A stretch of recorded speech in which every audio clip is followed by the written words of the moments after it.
13h30 aujourd'hui jeudi, les joueurs du SCO s'apprêtent à prendre la route direction l'Auvergne. Demain soir, les protégés de Jean-Louis Garcia seront opposés à l'équipe du Clermont Foot pour le compte de la 8e journée de Ligue 2. Un match important pour les Angevins qui auront fort à faire face à l'une des formations en forme du moment, malgré sa 15e place au classement. Après un début de saison laborieux, les Clermontois sont en train de remonter la pente. Pour preuve, ils n'ont plus perdu la moindre rencontre depuis 4 matchs et restent sur 2 victoires consécutives. Pour Angers, ce n'est donc certainement pas le meilleur moment pour aller défier les Auvergnats sur leur terre. Mais ça, c'est le hasard du calendrier. C'est sûr que là, je vous dis, ils ont fait le plein de confiance. Donc il faut s'attendre à un match très difficile devant une équipe un petit peu euphorique et qui va essayer de relever le challenge de gagner 3 fois consécutivement une semaine à domicile. Les Angevins pourront bien évidemment compter sur Thomas Mieniel pour empêcher les hommes de Michel Derzakarian de réaliser la passe de 3 à la maison. Le nouveau défenseur central du SCO effectuera pour la première fois son retour au stade Gabriel Montpied demain soir, depuis son départ de Clermont en fin de saison dernière. J'ai hâte de jouer contre eux. Bon, c'est toujours des moments particuliers dans une saison, mais bon, nous on doit gagner. Je pense qu'eux aussi sont dans une bonne dynamique, donc vont vouloir aussi gagner. J'espère que ça va faire un beau match. C'est quand même une motivation parce que j'aimerais pas revenir là-bas avec une défaite. Si les SCOistes ne veulent pas rentrer bredouille de leur déplacement, ils devront commencer par retrouver une imperméabilité défensive.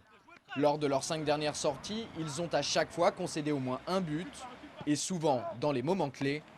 Comme le disent régulièrement joueurs et entraîneurs, si on n'encaisse pas de but, on a beaucoup plus de chances de gagner un match. On a conscience qu'il faut qu'on règle la gestion de ces temps additionnels, surtout quand on mène au score. Il faut qu'on arrive à faire un match sans prendre de but. En ce moment, c'est ça.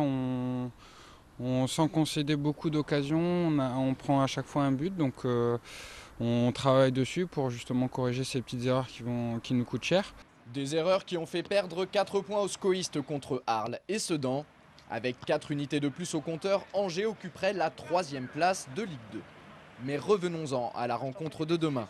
Face aux joueurs du Puy-de-Dôme, le technicien angevin devra une nouvelle fois se passer des services de bon nombre d'éléments, notamment dans le secteur défensif.